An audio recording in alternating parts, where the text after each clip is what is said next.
supposedly, ang ating pumabisita ng mga magaling sa SSS. Sabi naman ang SSS, pinapatigyan kayo ng anak, kaya kailangan paliwanag sila. Samantala, inaabangan din po natin yung matris na anti-cancer. No?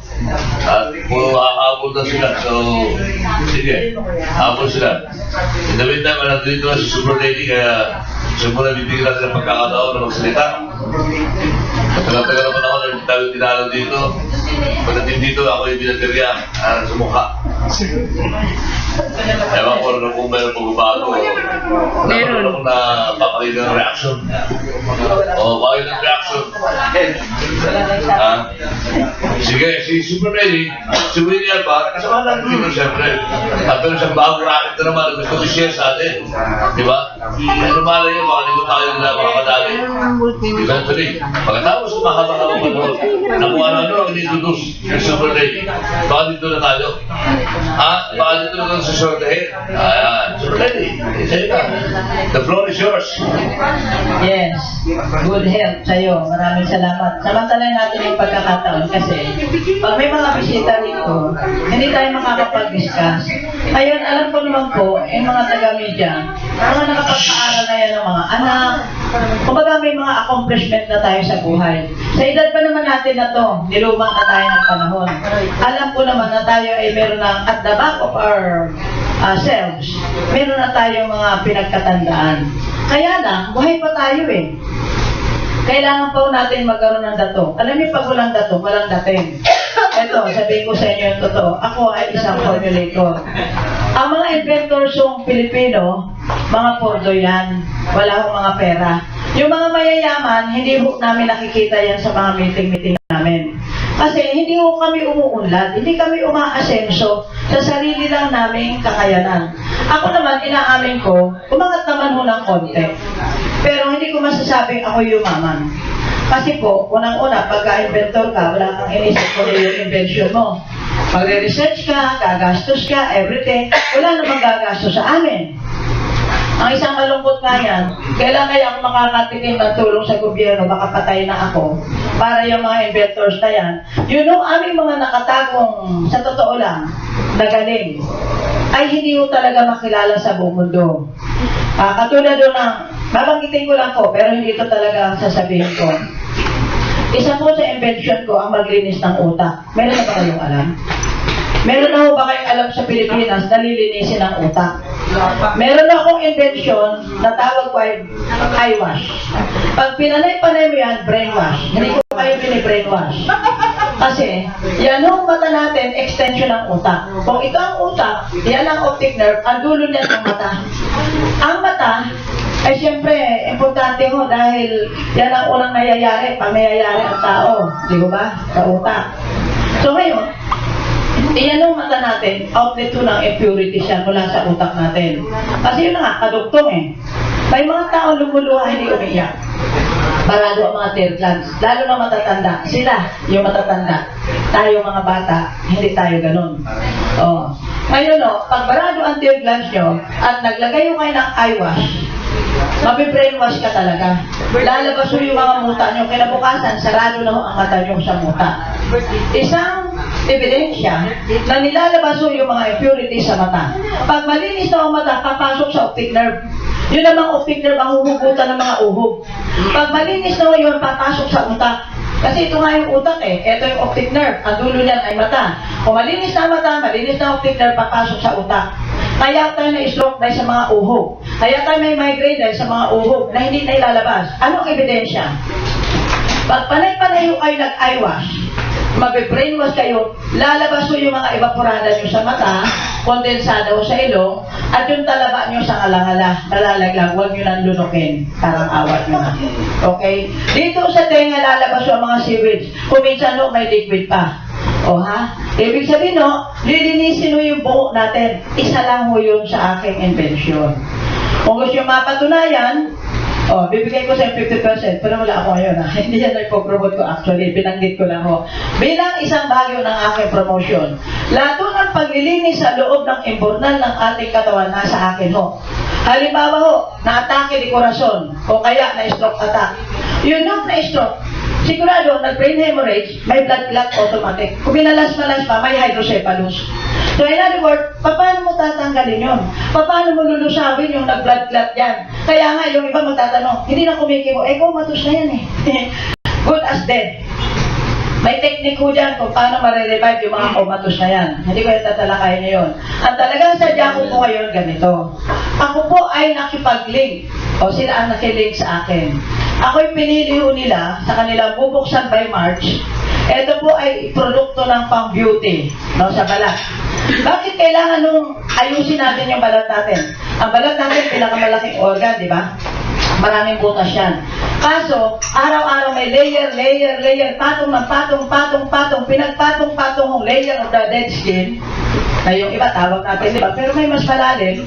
So, yan po ay nakakatulong para mahirapan ang kidney ng tao. Kaya yung mga dinadialysis, wala ko kayo naririnig na skin treatment, di ba? Wala lang, dialysis lang, dialysis. Kung mayaman ka. O kung di ka naman mayaman, maglinis ka ng balat mo para yung mga pores mo ma-open at ito nga po yung aking sadya. Ngayon, palibasa wala naman tayo na itong Korean company na may partner ng Pinay. Yung Koreano, may partner ng Pinay. Kaso yung Pinay ay teacher ho. Siyempre, alam mo naman teacher, busy ho yan, 5 days. Ibinigay ho sa akin yung tsansa. Nasa pamagitan po ng networking, kasi naka-online ho. Right now, online, pwede ho kayo. Ngayon, sa pamagitan po ng networking, yung nagne-negative sa networking, huwag na kayo mag-negative. Bakit? Yan po ang pinang-solve ng problema ng recession ng Amerika, na ang mga tao sa Amerika ay nag-networking kaya nabuhay. Kaya nagkaroon ng datong. At wala kayong ibang panahon o pagkakataon na yumaman. As in, mayaman, yung milyonaryo. Kung hindi ko kayo magne-networking. Of course, pipili kayo number 1, uri o quality products. Pangalawa ho, yung matinong kumpanya. Pangatlo, dapat ho, merong leadership na magaling. In other words, ka-teamwork. Pag papasok kayo sa networking, wala kayong ka-teamwork, wag ka na sumali. Kasi, sasabihin mo, naloloko lang yung company. Ang hindi mo naiintindihan, hindi ka naman bibigyan ng pera ng company kung hindi ka magtrabaho. Hindi ka magpasok ng pera, di ba ganon? Sila ang magpo-provide ng everything, the product and everything, the system. Tapos, pag nagtrabaho tayo, yun, bibigyan tayo ng komisyon. Iniba-iba lang po ang pangalan. Yan ho ay marketing strategy. Pero yan ho ang tumatakbo sa buong mundo ngayon kung bakit nagiging successful ang mga negosyo. Kung ikaw ngayon ay nasa traditional business, maiiwan ka sa kangkungan. Ang ibig sabihin po ng traditional business yung magbebenta ako, kikita ako, bibili ulit ako ng gold, yun, direct selling, pag-ganyan lang. Pero kapag nakapag-networking mo kayo, pag-aralan nyo mabuti. Hindi ko na sinabing lahat matino. Kaya maghahanap po tayo ng matino. Ngayon, dito, igagaranti ko sa inyo matino itong company. Bakit? Ako ang ginawang 001. At yun yung aking country manager, kumbaga sila yung, di ba, galing Korea, Prada, dadalhin dito. Pagdating mo dito, yung pinaka-country manager, napakataas yun ng prinsipyo, may integridad. Bilang isang guro, bilang isang teacher. Hindi po siya nag-cheat. Nasubukan ko siya. Kaya nagustuhan ko siya makisama. Babae ho ito, na naging asawa ng Koreano. Ibang salita, teacher nga po, yung teacher may mga prinsipyo, di ba? So ngayon, ang nagustuhan ko sa kanya yung hindi ho siya cheater. Alam niyo, mahirap makipagnegosyo pag hindi mo alam kung kailan ka lulukohin, kung kailan ka, alam mo na yon, medyo mawawala ng sa-isa yung mga effort mo. Nakakainis, nakakatamad, at saka walang pinupuntahang magandang takbo ng negosyo. Ngayon o, kaya ako sabi kong ginagarantiyan ko, ako nga ang ginawang pinaka-leader, 001, yung nakakaintindi ng networking. Ibig sabihin, ako yung mamumuno. Hindi ako papayag na makikipaglukuhan. Isa pa, ang sabi ng country manager na babae, kung yan product nyo, mahal, doon nyo na lang sa Korea ibenta. Hindi ko yan ibibenta sa Pilipinas. In other words, may pagka-ano siya, patriotic, may pagka-masa. Wala mo naman, teacher, di ba? Alam nyo naman mga teacher, medyo mga modelo talaga. Karamihan, no? In principle. So, the point is, yun mo ang nagustuhan ko dito sa magiging company dito. Actually, nag-register na sila sa Cebu. Pero dito sa Maynila, bago pa lang, kaya by March pa. So, sila po ay right now naka-online. Ngayon, ano ang kagandahan nitong ating product? Ito ay nilink ko doon sa aking formula. Pagka sinabon mo yung balat mo, yung mga impurities in the inner part or inner layer of the skin, aarestuhin niya. Doon pala tayo sa sabon. May nana, may eczema, kahit ang mukhang inamalite, no vacancy ang mukha, kahit mukha kang karinote, kaya kong sagutin yun. Kahit mula anit hanggang talampakan, kunwari nagkaroon ng allergy, ang allergy dalawang klase, sa balat, naging skin asthma, pag respiratory, naging asthma, naging hika, okay? So, kaya ko nating sagutin yon sa pamagitan ng ating mga invention, okay? And then, after na matanggal po yung mga ibabaw at ilalim na mga impurities, eto na tayo. Mag-i-skin peeling mo tayo on the spot. Ayan, yung iba ho dyan, pag inilagay mo yan, konti lang, ganyan-ganyan, pantayin mo yung, pagtabi mo yung dalawa mong kamay, kita mo na agad ang result. Alam mo naman ang tao, ito si stupidity. Hindi tayo masyadong pumapayag ng kung kailan pa yan, it remains to be seen. Hindi po ba? Pag nagbayad ka, kaliwaan. Ngayon, ang online, hindi ko kaliwaan. Magbayad ka sa bangko, pasok ka sa online, darating mo ang product 3 days, maybe after 1 week o 5 days. Ganun ho, online. Kaya, ngayon, ako'y nangangalap ng investors. Ibig sabihin nun, bibili ka ng in-bulk na product, baka may kakilala kayo mga investors dyan, talagang 500,000, gagawing doble, magiging 1 million. Paano ka malulugi doon? Pag pinasok mo pa yung mga members, siyempre, bibenta ka. Ang ginagawa ko, magbibenta muna ako ng gel at saka sabon, 5 lang. Kasi 10,000 no, ang, bali, kumbaga halo-halo ng product, kung anong product yan. So ngayon no, pag 2.5 lang, meron ka ng pang sample-sample sa mga tao. Siyempre, kung nakita nilang effective, at saka napaliwanag mo natin ang kalagahan ng balat, na kailangan mabuksan ang mga butas ng balat natin, ang mga imburnal ng katawan natin dapat nabubuksan, or else, magkakaroon ng accumulation ng impurities. Ayun, meron tayong kidney problem, may UTI na tayo muna, hanggang sa lumala, dialysis ka na, or else, yan po ay side effects ng diabetic, yung mga uminom ng 10 to 15 years ago, at saka yung mga gamot ano natin, till death do us part, di ba? High blood ka noon, high blood ka ngayon, till death do us part. Namatay ka na lang, sinama mo pa yung high blood mo sa ilalim ng hukay. May solusyon doon dapat sana. Kaya lang hindi ko alam ng lahat ng tao. Okay. Diabetic ka ngayon, diabetic ka 10, 20 years ago, hanggang namatay ka. Diabetic ka pa rin, di ba? Parang ano ba, wala talagang solusyon. Actually, may solusyon. Kaya lang, ang kailangan mo sa mga tao sa buong mundo, ma-educate. Eh, ang habaw mag-educate, matagal mo, kailangan ipaintindi mo masyado sa tao. At hindi lahat pare-pareho ang capacity ng tao para mag-isip at umintindi ng mga paliwanag. In other words, kung wala ka namang medical background, medyo kahirapan tayo. Kaya ako, kadalasan medyo brutal ako magsalita sa radyo. Bakit? Mga take-backable, take-hookable, matayable, deadpoolable, hopeless, helpless, terminal case, mga buhay pa naaagnas na, mga niluwat ng ospital. Saan pupunta yan? Wala akong mapuntahan. Ayun ang mga inimbitahan ko noong araw. Napag-aralan ko sa positive thinking na kung sino ang kaharap mo, 5 people every day sa tanang buhay mo, yun ang influensya magiging ikaw. Ay, kaya pala ako hindi yung mayaman. Kasi, hindi naman ang mga pasyente, kahit may pera yan, titipirin, babaratin ka. Eh, paano naman yung pagod mo? Di ba? Ay, isipin mo naman, ang sinusolve ko niluwa na ng ospital. Yung ganun pa. Sabi ko, parang nakakasawa na. Hindi pa ako yung mayaman. Paano kung magkakaroon magiging philanthropist? Hindi ka naman mayaman, di ba? Eh, pangarap ko magiging philanthropist, di ba? So, maganda nito. Mag-beauty product na lang. Or at least, nakangiti ka palagi, hanapin mo yung mga gusto magpaganda. Kaysa naman mga dying, mga nagingalo, mga agaw buhay. Kaya may principle po tayo, SSS. Dapat nandito. Wala dito, ako na lang. S means secure your health. Through SML, small, medium, large. Ang ibig sabihin po ng Super Ladies Macrobiotic Lifestyle. To save mankind lives. SML, small, medium, large. Pero ang ibig mo sabihin sa kanya, Super Ladies, alam ko sa radyo, macrobiotic, that is a lifestyle. Super Ladies Macrobiotic Lifestyle is to save mankind life. Totoo po yung sinasabi ko. Napatunayan ko for the past 30 years na yung mga tigbangable, tigukable, batayable, deadbolable, hopeless, helpless, terminal case, niluwa na po ng ospital, marami pong nabuhay sa kanila. Okay. Yung pangalawang ESO, save your wealth. S, secure your health, save your wealth, share to care. S, S, S. O, di ba? Okay ba? Natandaan nyo ba? S, secure. Yes.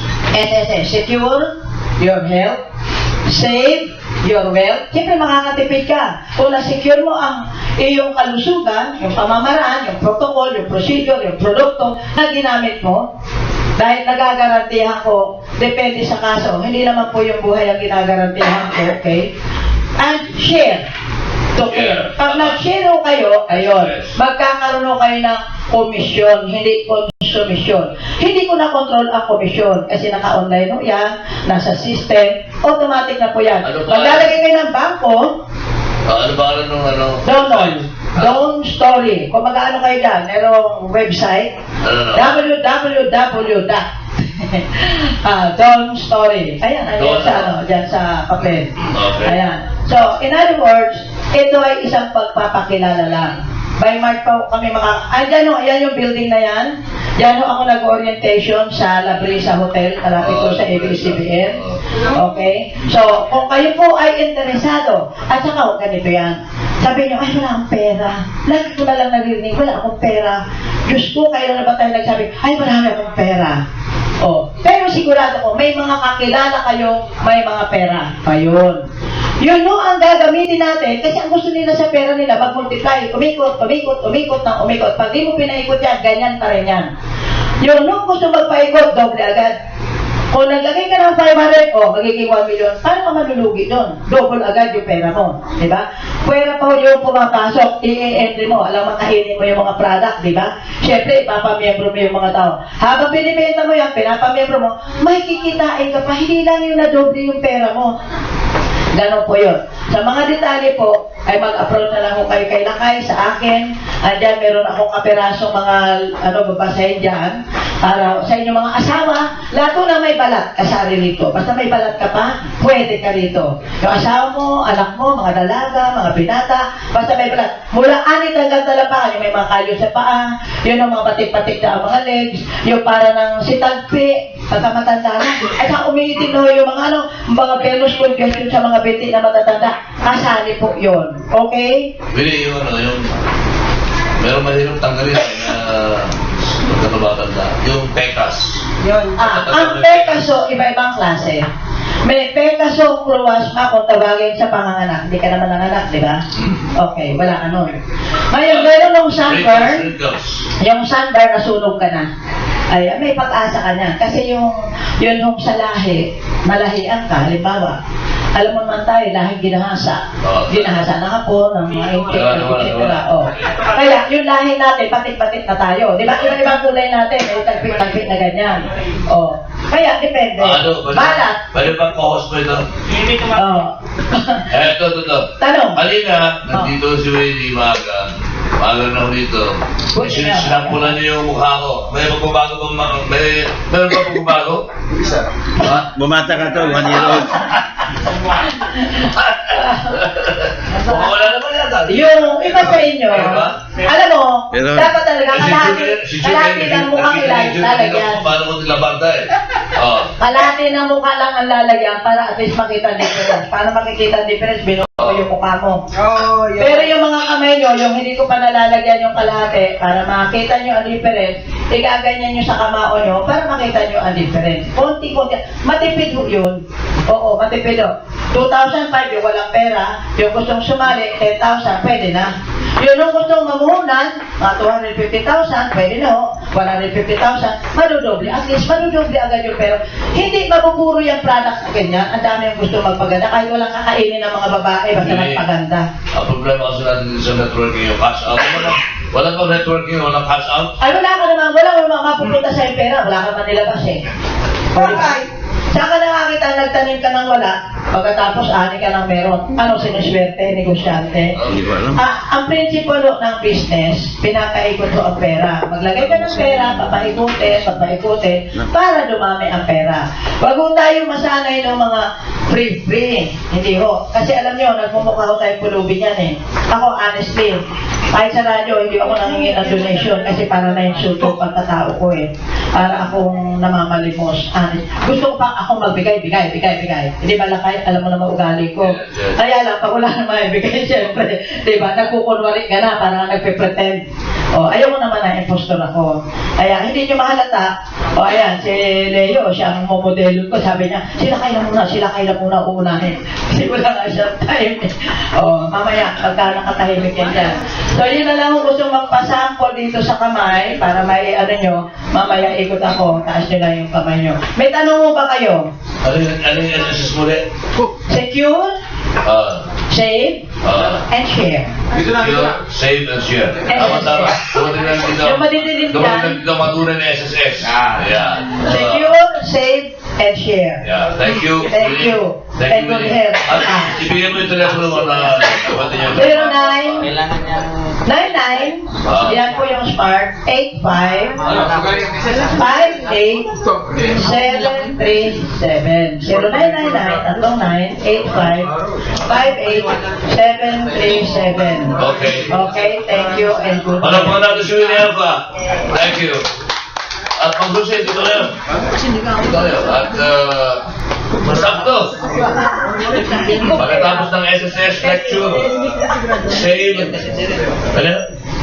Save, secure, and share. Bandun sa mga ano naman, yung anti-cancer movement naman ng mga talaga, mga babae, SSS din yun. SSS, natutunan ko ng Dr. Mandy sa akin ng araw. Pag kayong may nararamdaman kayong mga hindi kakatuwa sa inyong mga dibdib, di ba? SSS din ba na yun? SSS. Pwede yung kayo mismo kakapa kung mayroong bukol sa inyong mga dibdib, di ba? SSS. Sariling salat sa suso. At hindi bastos yun. Programa ng Department of Health yun. SSS. Sariling salat sa suso. Kung meron ka naman, nakakakato sa inyo madibdib, pwede kayo humarap sa salamin. At kayo mismo ang gagawa ng ano tawag ito, examinasyon sa inyong mga katawan. Okay? Well, alam mo, hindi kami nagimita na ibang bisita, ma'am eh. Andito na, ang ating pong bisita ngayong umaga, ang Vice President for Corporate Affairs and Public Affairs and Special Events, Ma'am Susie Bogrante. Walang kapagulan at walang upas, Ma'am Susie. Magandang umaga po sa inyong lahat. Pasensya na po, ngayon lang kami nakarating, nagkaroon lang ng misunderstanding. Ay, pala yun. Kasi si Cecil sabi, Friday daw. Hindi ba ito din Friday? Baka iba pa yung Friday. Baka kay Eric yun. Oo. Yan sa mga Meron din yan eh. Nalito. So, pasensya na po at Okay na po. nakahabol din. Magaling. Magaling pa rin. Good morning everyone. Siguro, sa ngayon, hindi na rin nalingid sa inyong kaalaman na itong mga nangyayari na ingay tungkol dito sa pagka-veto ng ating Pangulo sa panukalang batas na taasan ng ang pensyon ng ating mga pensioners ng 2,000, diba? At pagkalabas ng veto na yon, kami naman po ay nagpalabas din ng statement na pinupuli namin yung ginawa ng ating Pangulo sapagkat ang kanyang pananaw po ay para sa pangkalahatang kabutihan, common good, no? Dahil tulad po ng aming posisyon ever since, consistent po kami doon, na kami po ay nais din po namin mapabuti ang kalagayan ng ating mga pensyonado, ngunit sinasaalan nalalandi ho namin ang kabutihan ho ng lahat dahil kapag nangyari po yung nais ho ng ating mga mababatas ay hindi ho aabot ng 13 years. In fact, no, ay masasaid na po yung ating tinatawag na reserve fund. No? At yan ay makaka-apekto sa lahat, hindi lamang po sa mga currently paying members, lalong-lalo na po sa mga pensionado mismo at ang kanilang mga beneficiaries. No? So, alam ko, some of you are already receiving their pensions, no? Ako, sino ba? Sino na pension dito? Ako malapit na. Next year. Meron dalawang pensioners pa pala dito. Syempre tapos gusto natin mas mahaba pa yung buhay natin, di ba? At sa SSS po ay average of 20 years, 20 to 22 years po ang haba ng buhay ng ating, ang tagal ng pagbibigay po natin ng pensyon sa ating mga pensionado. At alam nyo, tangi nga po tayo, no? Kapag ang pensionado ay sumakabilang buhay naman, huwag naman sana kaagad, ay mamanahin pa ang kanyang pensyon 100% ng kanyang mga beneficiaries, lalo na ang kanyang legal spouse at mga dependent children. No? Basta dependent, kahit naman hindi dependent pag may congenital illness ang kanyang anak na hindi kayang mamuhay mag-isa. So, yan po ay for life din na magiging dependent niya. So, maunaman ang pensionado, ito ay mapapasa sa kanyang anak yung kanyang pension. So, ganun po ang sistema natin sa SSS na talagang pangmatagalan. Kaya kami naman sinasabi, maraming mga, lalo tayo, yung mga nagpanukalan ng batas na, kasi kayo, hindi nyo pagbutihin yung pagkolekta ninyo. Ganyan, no? Laging ibinibili niya at sinasabi 38%. Kung question nga mo namin yan, saan niya naman nakuha yung 38%? Kasi base po sa aming mga data, cite na lang natin, for example, yung year 2013, no? Doon, na kumulekta po ang SSS ng 103 more, no, na billion in contributions, no? At ang sinabi ng COA, hindi namin nakolekta 13.5 billion. So kung titignan naman mo ninyo, that's about 10%. Ano po ay 90% ang aming collection efficiency, very clear po yan. At ganun din po nung nangyari in 2014. No? So ang performance namin in terms of collection, hindi naman matawaran. Hindi kami nakapag-collect 100%. Kasi alam naman natin, maraming mga problema, lalo na yung mga small medium enterprises, no? Sila yan ang talagang rampant na hindi sila side nilang reason kasi nalugi sila, etc. Madaming mga kadahilanan. Ito naman, di naman din kami nagpapabay sa paghahabol sa kanila. At kalimitan, ito pong mga companies na to, na lalo na yung mga sincere naman sila sa kanilang desire na talagang proteksyonan ang welfare ng kanilang mga empleyado. Nga lang, nagkaroon ng problema sa negosyo, kaya gano'n, nangangakong magbayad even if it's only on an installment basis. So may mga ganong instances na ito po ay they enter into an installment payment scheme with us. Yung iba naman na talagang unscrupulous ng mga businessmen, yan po ang talagang hinahabol namin. Nakasampay yung mga kaso sa korte. Nationwide, narami po kami na kasuhan. At ongoing yung mga ibang cases, as of 2014, meron din tayong mga na-settle na mga cases, nagbayad sila na merong penalty, meron naman iba na issue ng warrant of arrest, gano'n. So, gano'n po ang ating sistema. Dahil nga kasi, dinadaan natin sa korte, sa due process, syempre meron mga instances na tumatagal ang kaso, no, sa korte. So, pero as much as possible, we want to settle the cases para yung ating mga miyembro ay ma-enjoy nila kaagad ang kanilang benepisyo. May mga nagpapanukala. Bakit may mga oras mo na kapahindan? Napakalang pwedeng, sige, hindi kaya 2,000. Win-win solution. Mga 1,000. Pwede ba yun? Actually, para ma-pitch lang naman yung sentimiento ng ating mga gaya ko na mga senior citizen na. Malapit na. Hindi, yung ano naman, no, na, nung sa aming press call, nandun nga si Kuya Mike. Next Kuya. Hindi, si Mike, matanda pa ako dyan. Ang sabi naman, kahit na anong halaga, pwede. Basta malinaw lang kung saan kukunin ang pondo na pangkuskus dito. Yun lang naman ang hinihingi namin eh. Na, ang ano kasi mahirap yung, yung magle-legislate ka ng benefit increase. Tapos, wala ka namang malinaw na pagkukuhanan ng pangkuskus nun. At the moment you give an increase, hindi yan one time. For life yun. O hanggang sa makipasa pa, tulad ng nasabi ko nga kanina, no? So, yun lang hinihingi namin na sana meron din kaakibat na panukala na magbibigay ng authority sa amin na kung kailangan magkaroon ng adjustment din sa ating rate of contribution. Diba? Yes, sir. Bakit hindi kayo nakonsulta na Kongreso? Ang nangyari dito, actually, in fairness, nagkonsulta din sila. No? So, tinanong nila, kasi ang initial na proposal nila, 5,000. No? So, pinisinta ng SSS, may technical working committee eh. So, pinisinta ng effect niyan. Nagulat sila, sabi nila, my goodness, 5 years lang pala itatagal ng pondo. Pagka mangyari yan, wag yan. O sige, pag-aralan ninyo ang 1,000. Ano?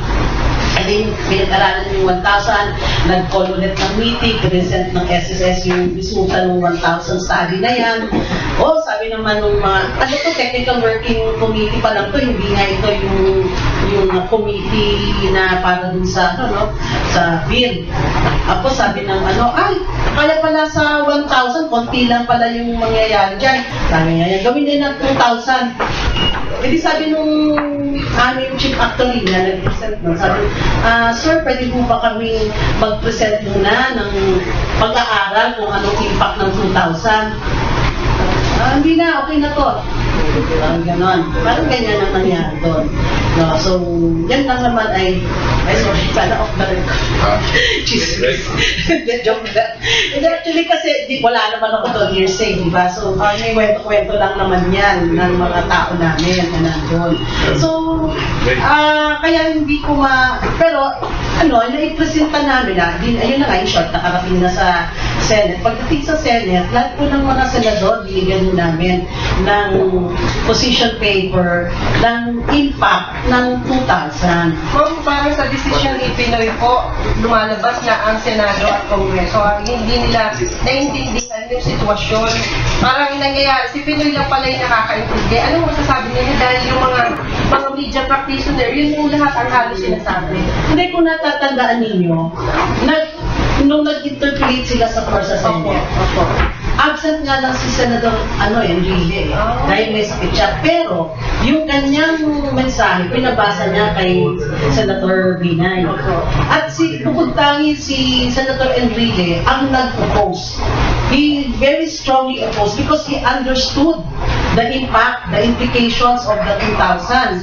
Kasi kung hindi po natatandaan, si Senator Enrile, ang pagkasabi ko sa akin, sinabi niya sa aming mga tao doon na naging DOF secretary ba siya? Now ni Marcos. First position niya. Yes, so sinabi niya na naging DOF secretary ako. Alam ko yan, nag-aralan namin yan.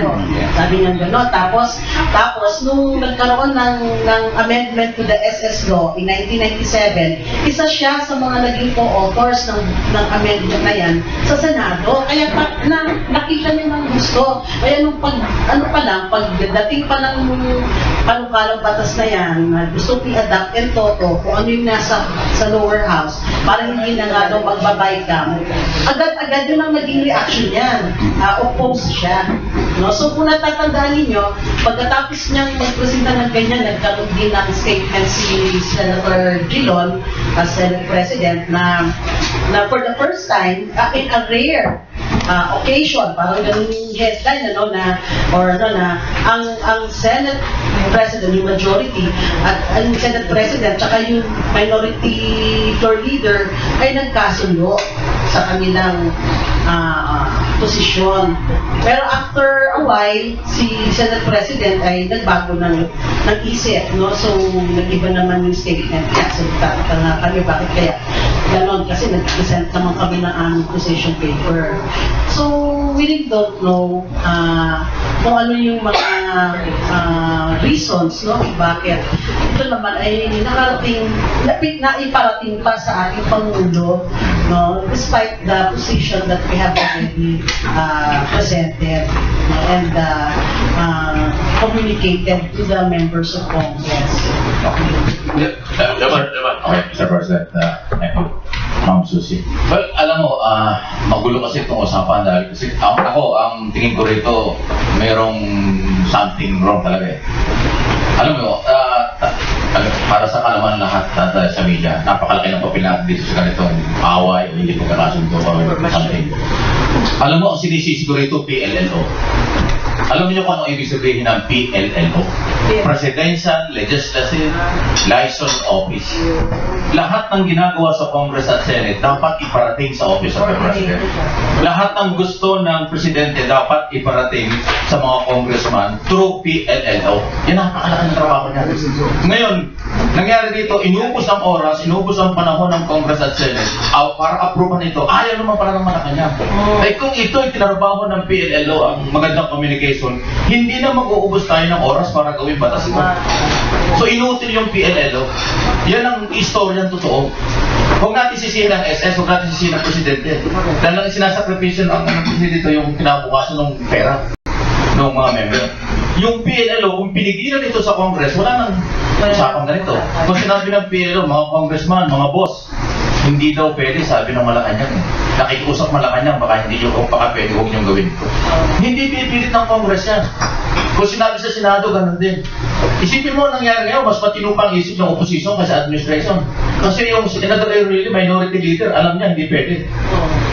Kasi imagine, so tayo sa media, kaya kung binibigay itong information ito, mas palawakin natin ang tamang istorya. PLLO ang mayroong responsibilidad dito, kaya pumalpak. Hindi si Presidente, hindi si Speaker. Ayaw ko, Mr. President, sila kayo, alam niya ito. Kaibigan pa nila kayo yung President, yung Secretary, si Maamba. Si Secretary Maamba, PLLO Chief. Maamba. Di ba yung mga kusang-ayon din si Susie? Kasi si Ma'am Susie, sabi doon sa press conference ng SS, matindi yung kanilang ginawang explanation sa mga member ng Congress at Senate. Talagang ilatag nila ang kanilang position, hindi ito pwede. Doon pa lang pwede na pumasok ang PLLO. Nasabihin doon sa mga congressman, boss, huwag natin pilitin, hindi talaga kaya ng Malacanang ito. At pwede naman sabihin ng Malacanang, oh, PLLO, sabihin nyo ito, pulitin na eh. Yun yung trabaho nun eh. Kaya ako sinasabi ito para lang malaman nyo. Hindi pwedeng sisihin natin ang SS, sisihin natin ang Malacanang, yun tulay ng paggawa ng batas ang may problema. Tama. Hindi ako kung agree kayo si Ma'am Susie kasi yan ang proseso. Yung nagpapakalat Hindi ko na alam kung sino na yung bagong di ba kandidato sa Pamba kayo? Kandidato.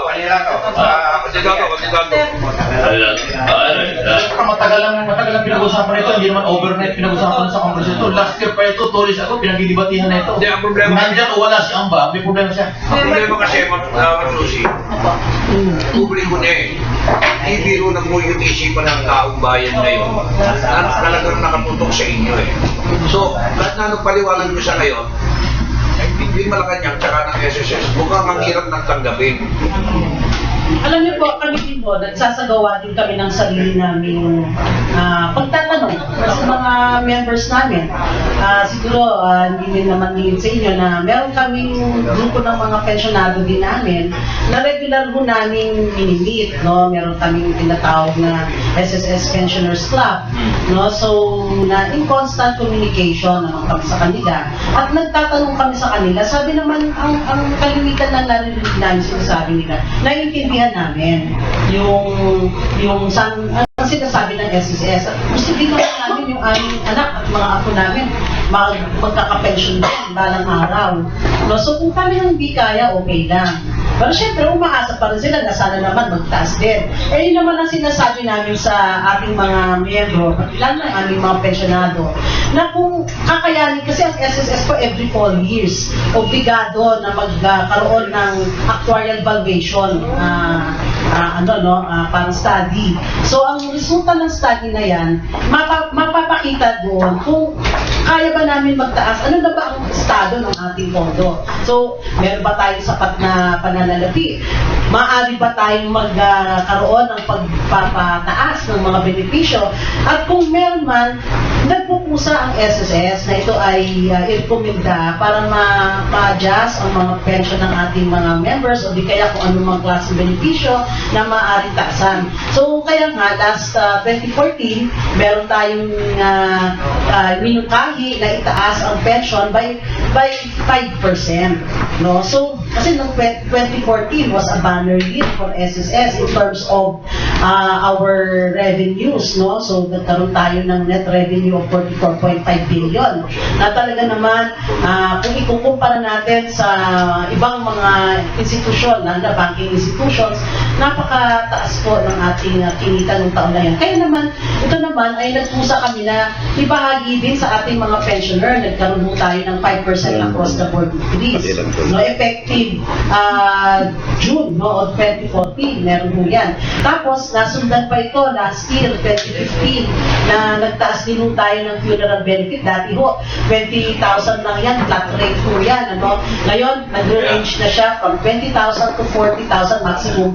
Depende sa contribution, ano, at haba ng contribution ng ating mga membro. Pero noon, titingnan nyo kung ano yung klaseng subsidy na binibigay natin.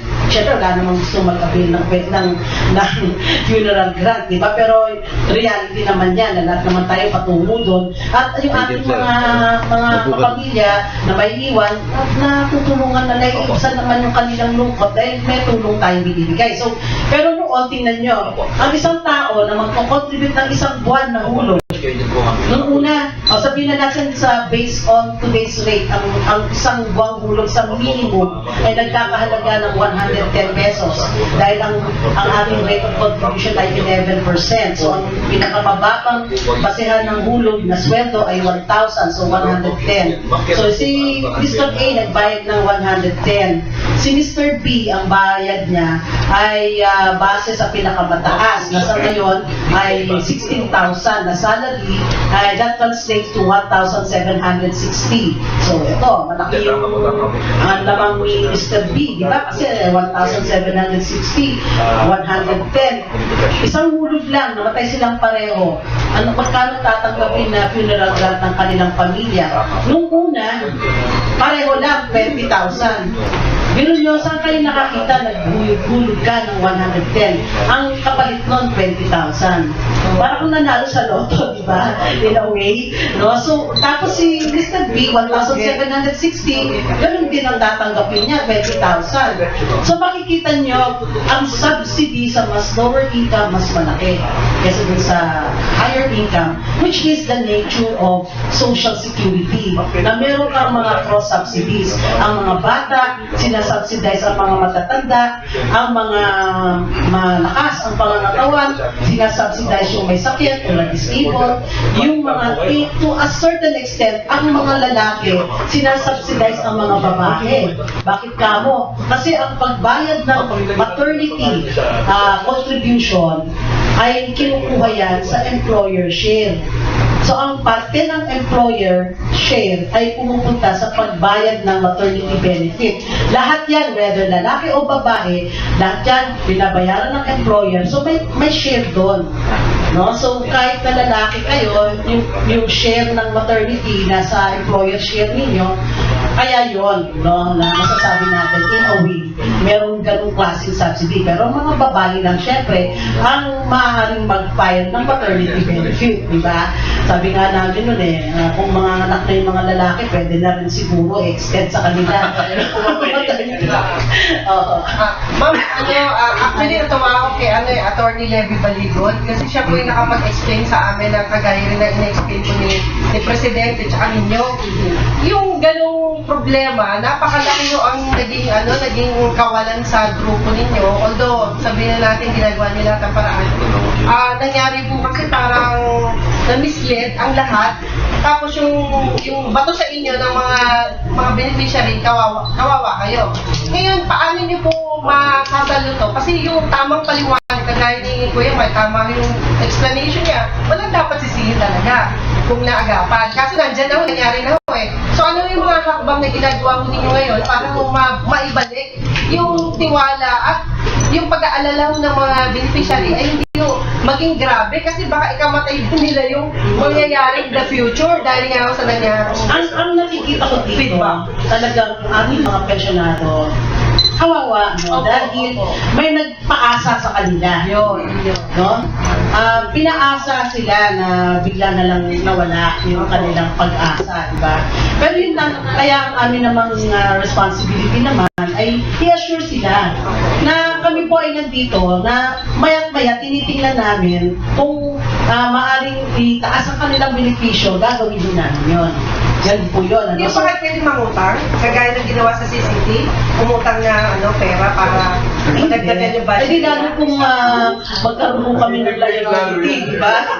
Ang kailangan lang gawin talaga, pagbutihin yung palago ng pondo. Oo. So, nung pa naman, sinasabi namin na ang ating social security system to begin with ay meron ng problema sa disenyo pa lang ng programa.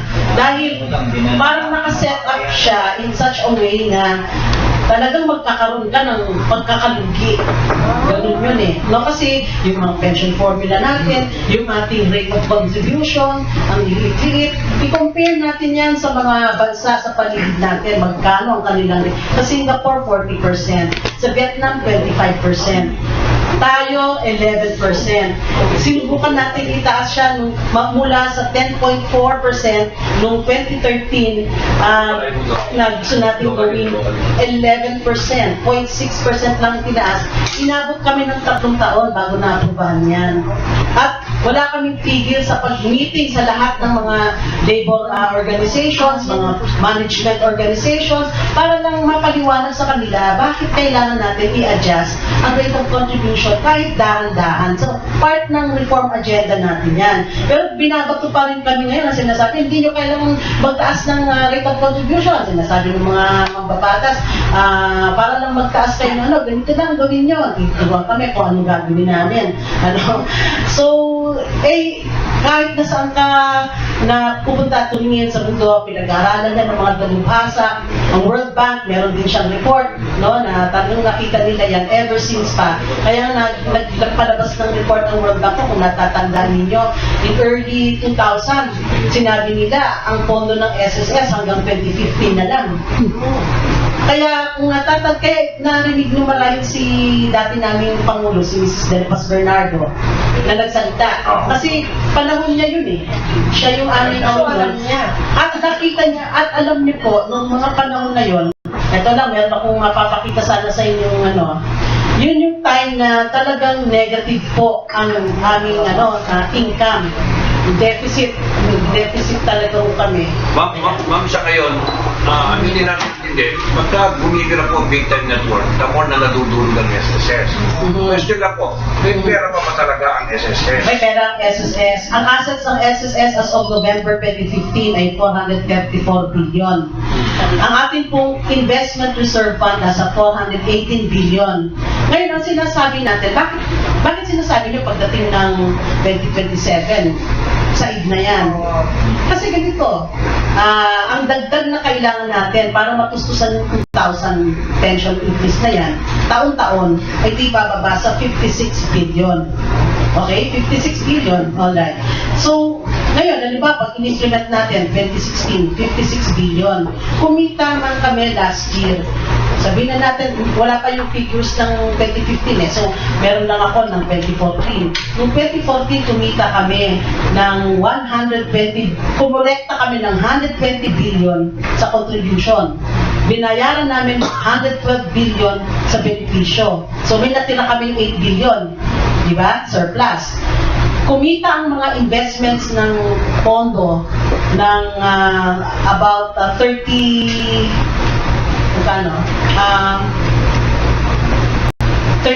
mga ganyan, billion. 36 billion ang kinita sa pamumuhunan. Kaya minus yung mga gastos namin, meron kaming net revenue of 44.5 billion, kasama na yung 8 billion plus yung yung kita sa pamumuhunan. Ma'am, with respect sa inyo, yung pinapagin yung figure, kasama po ba yung mga assets na binili ninyo sa Davao, Mindanao, Visayas, Luzon? Kasi Yes. meron kayong mga biniling properties, Yeah. including... Yung pinag-uusapan lang natin po, yung kita. Okay. So yung kita na yun po ay nadagdag doon sa ating investment reserve fund. Reserva po yan. So, nung nabanggit ko sa inyo kanina, 434 billion ang asset namin, pero 418 yung ating reserve fund. Yung reserve fund, yun po yung ini-invest natin. Ngayon, ano nangyari dun sa difference? Yung difference, yun yung mga real estate property, iba pang mga assets, yung mga opisina namin, etc. Ganun, money iba, ganyan. Okay, so balikan ko yan mamaya, yung sinabi ninyo. Ngayon, yung sinasabi ko lang, nadadagdagan yung ating investment reserve fund, taon-taon tumutubo yun. Pero kapag gumastos tayo ng 56 billion, taon-taon, diba, na effective na siya ngayong year na to, 56 billion hahanapin natin yan. Ibawas natin dun sa kinita natin, kulang pa, kasi 44.5 billion lang yun. 56 yun. So magdadagdag ka pa, kung nakukuhanin mo ngayon, ang pagkukuhanan mo yun, yung reserva mo. So imbis na tumutubo yung reserva mo, nababawasan. And that situation will repeat every year. At yun nga yung tinataya ng ating chief actuary na depende sa takbo ng merkado natin. Kung mababang interest rate, hindi magandang ating investment sa mga stocks, ganyan, yung income mo sa stock investment, mababa din. Diba? So posible na aabot na lang hanggang 2027. Yun ang sinasabi ng ating, tinataya ng ating actuary, na hindi naman sa lahat ng oras, laging mataas ang kita mo. Kasi depende din sa market condition yan. So, kaya mangyayari, kukuha ka dun sa na-save mo na, hanggang sa masaid na ito, yung sinasabi niya, masasaid ito by 2027 at the earliest, 2029 at the latest. At pag dumating na tayo sa panahon na yan, kailangan na tayong humingi ng panggusto sa gobyerno, So, kasi nakalagay naman sa batas ng SSS, ang gobyerno obligado na magbigay ng subsidy, dahil may tinatawag tayong sovereign guarantee. Pero ang ibig sabihin lang yan ay pipila tayo kasabay ng mga ibang departamento ng gobyerno na hihingi ng funding sa Kongreso. And then, ang ibig nang sabihin lang yan, kukunin yan sa taxes ng lahat. So, all the taxpayers will be burdened by that. So, nakita naman natin sa experience ng AFP-RSPS, may utang pang gobyerno sa kanila hanggang ngayon. Kaya may problema yung ating mga veterano, mga sundalo na nagsilbi na sa bayan na hindi nila makuha yung kanilang pension sa tamang panahon, tamang oras, nagkakaproblema sila. Ayaw natin mangyari yan sa SSS. Pero yun yung sinasabi ng mga ibang sector na, tingin nyo sa gobyerno, dapat ang gobyerno magbayad yan. Something like that. Gusto natin ng SSS maging self-reliant, na hindi na i-manage mo yung pondo para sa such way na maaari kang magbayad mula doon, hindi ka napupunta pa kung saan pa humingi ng pera. Yun lang po yung gusto natin sabihin. Now, going back to sa sinabi po ninyo, yung mga property na yun, kaya naman nagkaroon kami ng ganung property, yan po ay bahagi po yan ng dasyon and pago system. Payment. Payment po yan sa SSS. Meron kaming mga kinolektahan ng mga employer na hindi nakapagbayad ng mga contribution ng kanilang mga empleyado, So, kinasuhan namin sila, hinabol namin sila. Dahil wala silang pera na pambayad, ang pinambayad nila, yung mga properties nila. Including yung nasa reclamation area, which is number of hectares. Yung reclamation area na yan, bahagi talaga ang SSS dyan. Nag-invest po kami. Investment po yan. Land banking po namin yan. At yung property na yan, nung ginagawa yan, mababa na. Ngayon, ang laki na. No, in fact, may mga parts na kami dyan na naibenta namin, ang laki po ng kinita namin dyan. So, ibig sabihin, hindi naman masama mag-invest ka sa lupa eh. And then, alam naman natin lahat yan, ang lupa talaga, hindi yan na, kumbaga, hindi yan na-depreciate. In fact, nag-appreciate pa ang value niya, as time goes by, di ba? So, talagang it's part of our strategy. Dahil ang SSS ay nandito para sa pangmatagalan, pang long term, hindi tayo pang short term. Ang gusto natin, ang mga pumapasok ngayon na bagong graduate, 28 years old, 22, 25, 40 years down the road, may maasahan pa sila. So, how many years is that, no? Kasi, dapat at least 40, 50, buhay pa ang SSS, no? Ang haba ng buhay natin ngayon, tinataya natin hanggang 2042 na lang, that's 26 years from now. Kung titingnan mo, hindi naman ganong ka-idea ng haba ng buhay natin, pero at least may enough kapang breathing space compared sa 11 years or 13 years, no? Kasi eto nga sa Kongreso, magpasa ka ng batas, aabutin ka ng 3 o 4 na Congress, that's 12 years, no? Bago maipasa yung batas. Sa akin lang kasi, 3 klase yung akin. With regard to real properties, marami po nakasalansan lang na hindi napapaganabaran. Sabi ng COA po yun. Naintindihan ko kasi yung 70 pesos naging 120 pesos per square meter, including yung mga farmland sa Visayas at saka sa Davao, even including the cities. Nakita ko ito eh. I'm monitoring kung ano yung mga properties po ng SSS. And besides, yung politika nitong nangyayari ng SSS, hindi mo biro eh. Dudurog ng todo. Dahil ng tao, ganyan. Kaya po kailangan namin ng tulong nyo. Dahil kayo mas nakakaalam. Diba? Compared sa ordinary members natin. Kayo, nandito kayo sa media, ang assumption ko, mas analytical kayo, no? Sa pag-assess ng mga lumalabas na mga bali-balita o informasyon. So, I'm sure, alam ninyo kung ano yung tama. Diba? But you mentioned well ago the Pensioners Association. Yes. Why not these people come out para kahit naman neutralize na yung nasa isipan po nitong mga tao ngayon? Kasi tingin ko, kakainin tayo nitong ganito kagulong. Pera po ito eh. Pwede naman din po. Yeah, do that. We ask them. So, anyway, going back lang dun sa sinasabi ng NSK, namin marami doon bayad. Pag-bayad utang. So, doon yung nabanggitan nyo, nakita nyo sa Mindanao, no? Ano na yung mga property na yun, mga plantation na actually sinasabi ninyo. Meron din po cities. Yes, meron din mga condominium, ganyan, So, pinabayad po yun. Pinabayad sa utang. So, dispose natin, 70% nung nabanggit sa, actually yung sinabi ng COA, observation lang nila yon. Ginawa nila yung observation nila within the year 2014. Pero nung natapos na yung year 2014, wala na silang comment.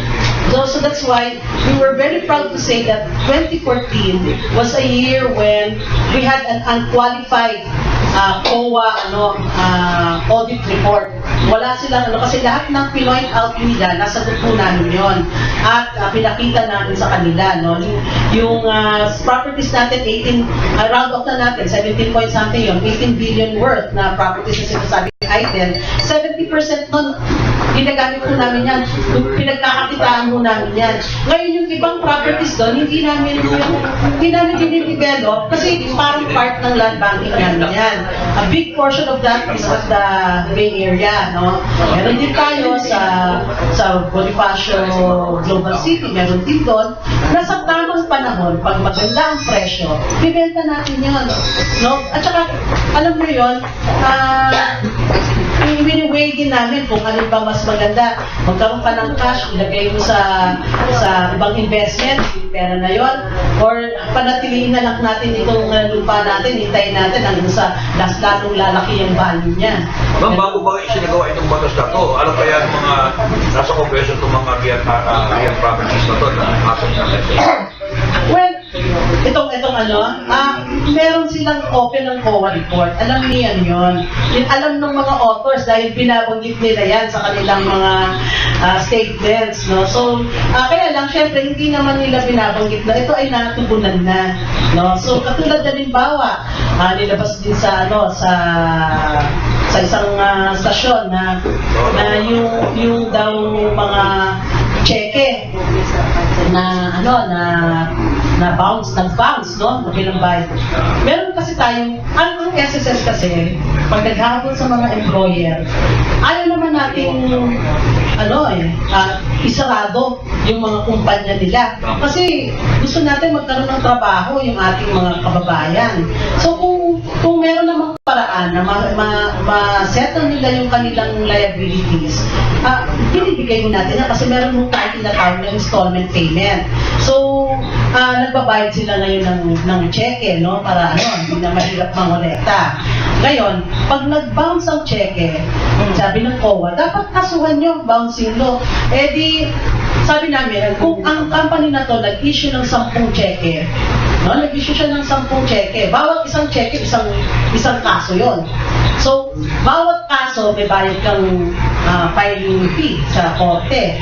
Pero ito sa kabilang parte, meron kaming collection case ng buong utang ng company na kumikita ng 3% per month of delay penalty.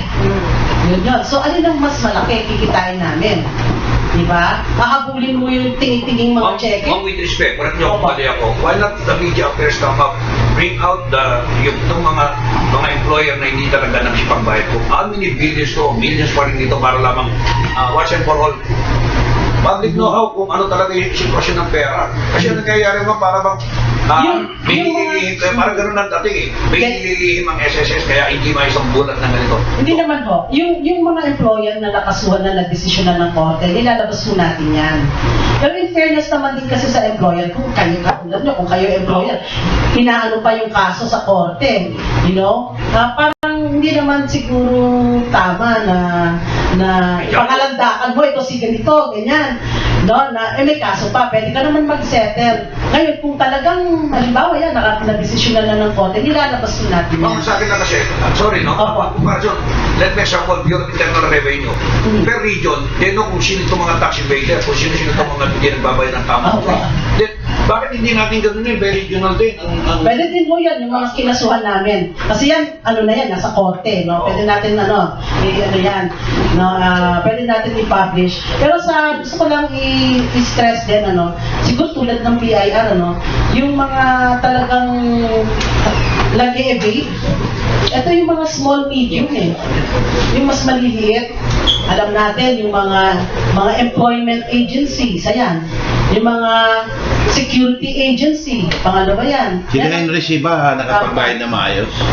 Wala namang problema sa kanilang company. Yung mga company sila, tingnan natin, SM, di ba? BPO, mga mahusay na. Nakapagbayad po sila? Yes. Oo.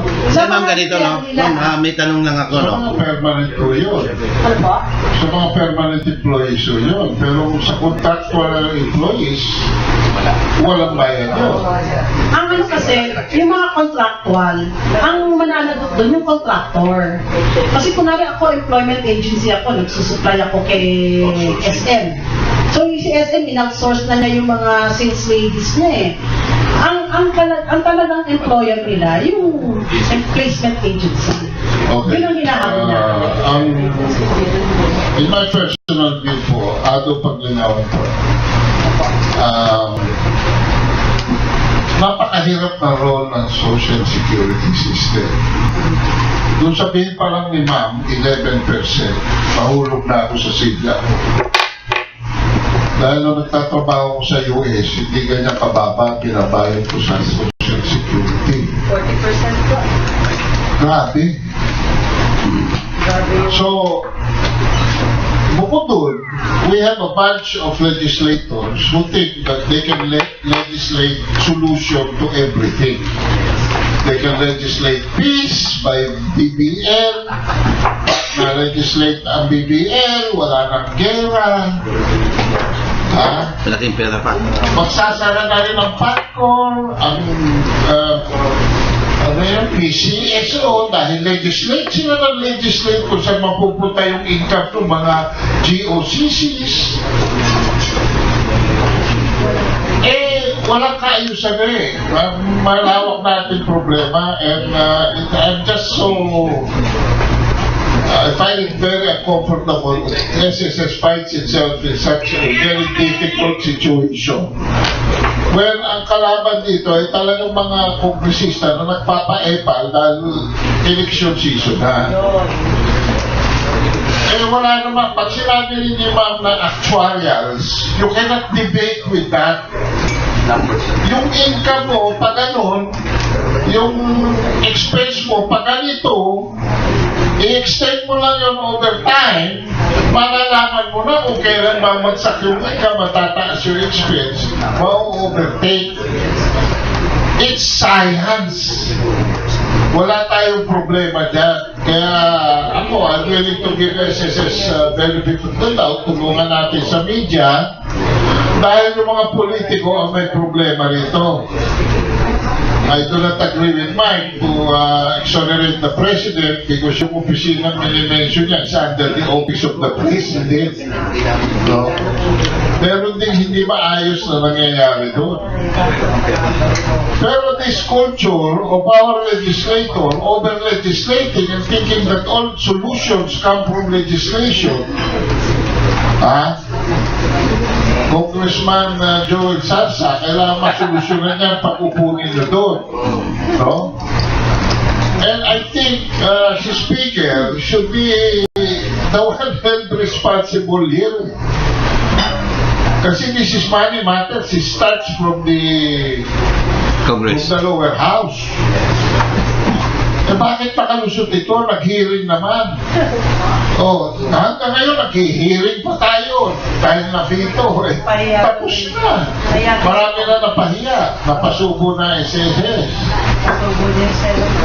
So, I think this culture of legislating solution beyond reason and even beyond science and even just in favor of ideology, gumagawa ng public policy ang ating gobyerno, ay kailangan bantayan natin. No? Bantayan din natin ngayon, hindi lang yung executive, kundi yung legislative. Pati yung Supreme Court ngayon, may hinihir na very important case. Baka mag-legislate ito at i-amenda ang ating konstitusyon by not disqualifying Grace Poe. Bantayan natin yan kasi it seems the three branches of government have gone haywire. At ako natatakot na dineclare nila constitutional yung EDCA, ibig sabihin yan, money is changing hands. At baka bago na naman distribution ng pera dito sa Supreme Court sa kaso ni Grace Poe. Kaya, ang solution dito is really not politicizing the system, but just making it work. SSS is a victim of over-politicization ng mga ating mga politicians. Sobra na. Sa paggastos ng PIDAP, numero 1 sila.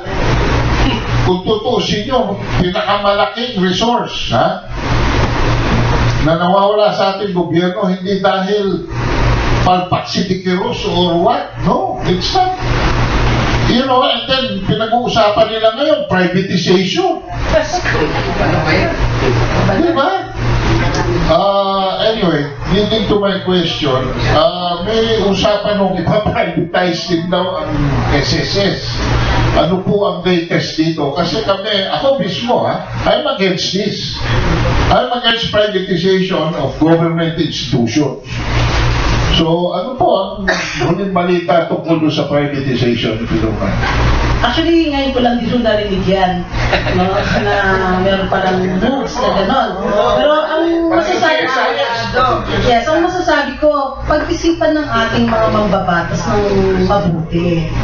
No? Kasi, alam niyo ho, ang role ng government, it says, kung titinan mo natin, kahit anywhere in the world, tinan mo natin, it is the duty of the state, to provide for its citizens, yung social security program, Ang yun nga lang, may maraming klase na social security. Meron tinatawag din na social assistance, na gaya ng ginagawa ng DSWD, first level of support or safety net para sa mga kababayan natin. Tapos meron social security na contributory. Sa ibang bansa, taxation, ang ginagawa, Tapos may medical care, medical insurance, iba-ibang klase.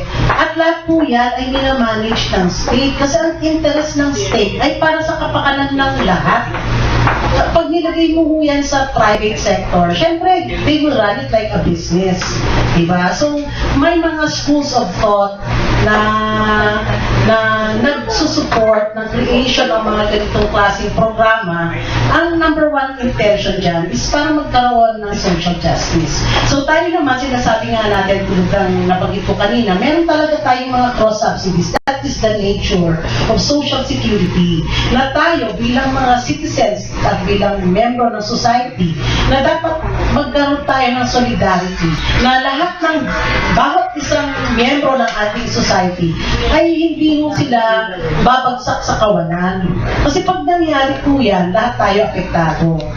Kasi pagka nangyari mo yan, mga tao na talagang sobrang mahirap at walang tumutulong sa kanila, ang resort nila ay magnakaw, gumawa ng mga kriminalidad, na lahat naman tayo ay apektado. So we don't want to fall into that state, at responsibility talaga ng estado, ng gobyerno, na pangasiwaan yung mga ganung bagay na magbibigay na mag-promote ng welfare ng bawat isa. Ganun po yun. At tayo yun na lang inaambag natin na the higher income will subsidize the lower income. Parang in that respect, dun na tayo nakakatulong din na nag-aambag tayo. Na in the same manner na when we pay our taxes, we do our duty as a citizen, we are also able to help those who have less in life. Kasi may mga programa ng gobyerno na mabigyan ng tulong itong mga talagang poorest of the poor. Kaya itong, ako lang, masabi ko lang din ang opinion ko, kasi may narinig ako na yung mga conditional cash transfer, tigil na yan. Hindi, alam nyo, ang mga dalubhasa sa buong mundo na nag-aaral po yan, ang World Bank, halimbawa, kasi sila yung pinagkakautangan natin para magawa natin yan, na they're also interested to know what is the impact of this kind of project, and they have seen the very positive impact of this, kasi talagang punas of the poor, pag tinulungan mo, malaking bagay na naiaangat natin sila para lahat tayo may nabibigay sa ating ekonomiya. Ganun po yun. Ewan ko kung maiintindihan ito ng mga kababayan natin na hindi ko alam kung paano ko ipaliwanag in simple terms. Pero ganun po, meron po siyang dinudulot na kabutihan. Yun nga lang kasi masyado na rin tayong sinikan na inisip natin lahat ng tao mandarambong, mangurakot, ganyan, ibang mga nagpapatupad ng mga ganong programa.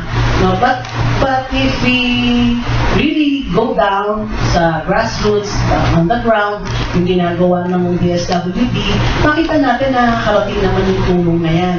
Kasi may nagsasuggest pa na instead of doing that, yung ginagastos ng gobyerno para dyan sa CCT9, bigay na lang yan sa mga elderly natin na para maitaas ang kanilang pensyon. Yun pong ating mga elderly na nagpe-pension sa atin, meron silang siguradong pagbubuhanan ng pondo. Pero yung binibigyan natin ng 500 pesos para lang magkaroon sila ng pagkain, wala po. They've never contributed, they cannot afford to contribute at all. So yun yung po mga nakikinabang. Kaya pagka privatization, and you run it like a corporation na ang magiging basis ng mga decisions, syempre business. di ba, profit-oriented. Kaya tingnan natin yung mga hospitals natin, bakit tinututulan ng PCFC, yung Philippine Children's Medical Center, na sila ay ma-privatize. Kasi ang PCMC, that's the only hospital that has a cancer unit for children with cancer na nagbibigay ng support. Karamihan dito talagang subsidized rates. Ganun po yan. Opo, sir. May tanong po ako. Pareho po ba sistema natin sa SS ng USA at Pilipinas?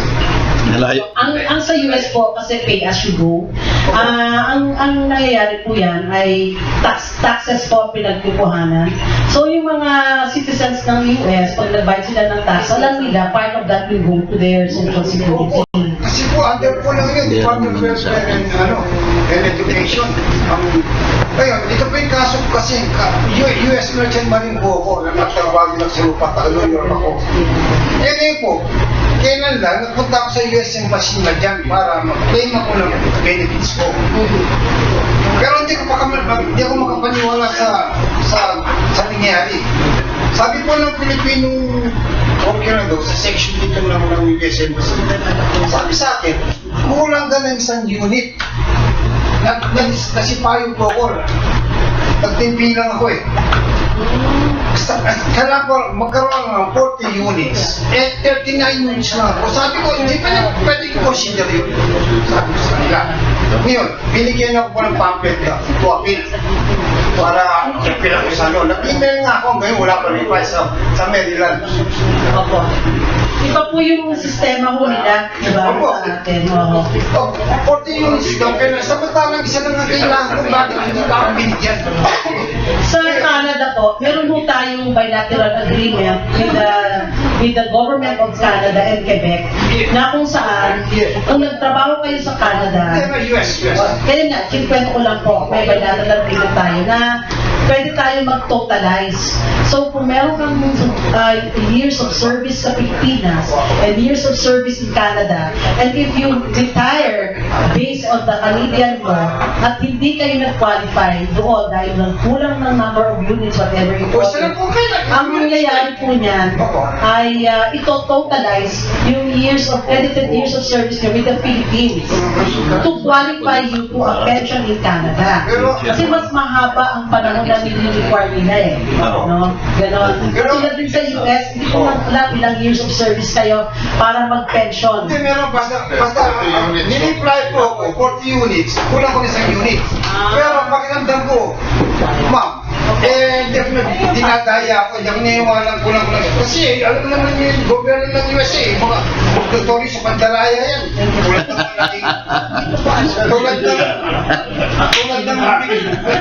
Tulad po na ginawa sa mga veteran natin.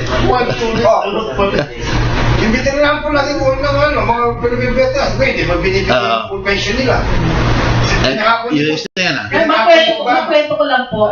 Alam niyo yung tatay ko, 18 years old nung nagkagera, nag-aaral po siya dito, he became part of the USAPE. And guerrilla, no? Guerrilla din siya. Pero na-recruit siya ng US Army. No? So, platoon commander po siya, sabi ko kung ang kanyang rango.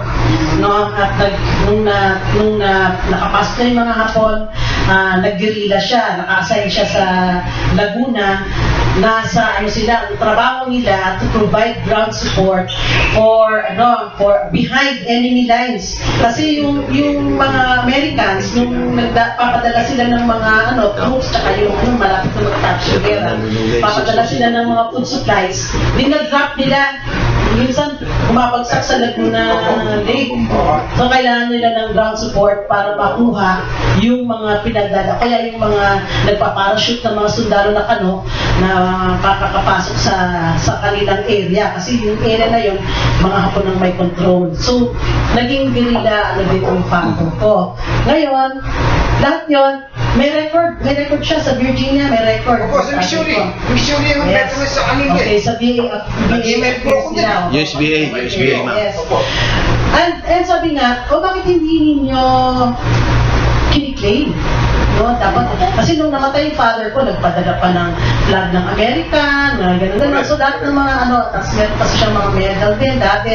At di kayo nag-train, ganyan-ganyan. Naisip ko, meron kasing ako nabasa na din, very relevant na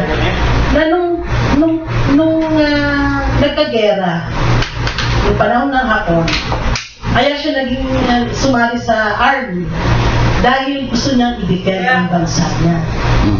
Diba, you join the army to defend your country. Hindi talaga pong ganito. So why should you want someone to pay you to defend your country?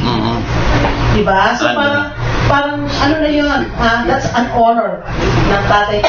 Gawa na yun, naliyak ako. Kaya hindi siya nag-claim po, hindi siya nag-claim. Kasi it's your honor to defend your country. Sige, balik tayo sa Pilipinas. Ma'am, aray, siya lang. Sige, kayo. Ma'am, may isang tanong ako, no? Siyempre, yung pondong yan, pera ng mamamayan, no, yan, di ba? Ngayon, meron tayong obligasyon dyan ng full disclosure. Yes. Para malaman natin anong asset natin, ano naman ang operating income as against expenses. Kung saan tayo nag-invest, no, ay dapat malaman ng mga tao para malis yung agam-agam na nagagamit ang pondo ng hindi ba ayos. Kasi may anong panahon ni ERAP, merong mga gossip, no, na ito ipinautang sa mga kinabilyar, no. Di ba? Hindi natin malaman ngayon kung ano ang katotohanan nito. Pwede po ba na kami sa media ay bigyan ninyo ng mga financial statement? Yes. Ha? Yung aming financial statement naka-publish sa aming website. Meron tayong annual report na nandun. Pwede naman yun. Ano po. At may breakdown naman tayo kung saan yung ating investment portfolio. Yes, Balikan ko lang yung panahon ni President Era. No? Kaya nga, isa yan sa mga gusto namin mangyari na to insulate Social Security from politics. Right. Or politicians.